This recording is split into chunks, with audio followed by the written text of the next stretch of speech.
some of the things that I really wish had been highlighted with me, perhaps a little bit more, is to make sure when you're starting, and in particular when you're starting your GPT-1 rotation, this is where you're a baby GP. This is when you're first seeing patients on your own.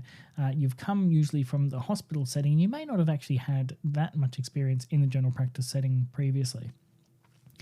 Really, really important to establish those really clear communication channels with your supervisors.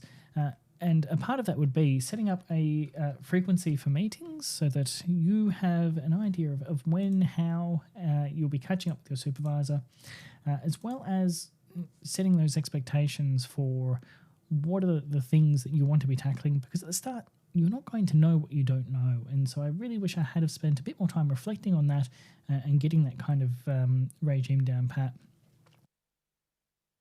Again, a big part of this is going to be getting that feedback from your supervisors and making sure that you set up a channel to get positive, constructive criticism and highlight if you're feeling like perhaps some of that criticism might be deconstructive or not helpful.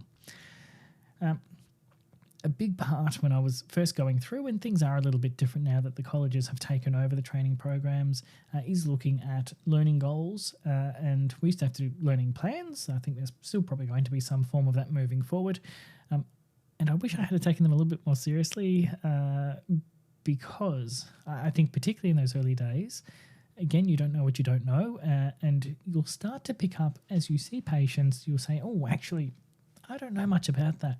And so giving yourself that kind of structured approach to tackle those topics is incredibly valuable.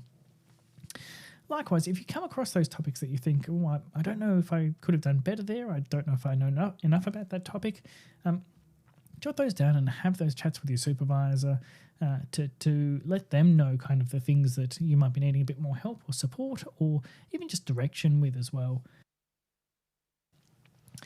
Of course, make sure that if things do arise that you are tackling them promptly. Don't sweep things under the rug. That's when things will explode in your face. But try and maintain that kind of professional approach to all the things you do.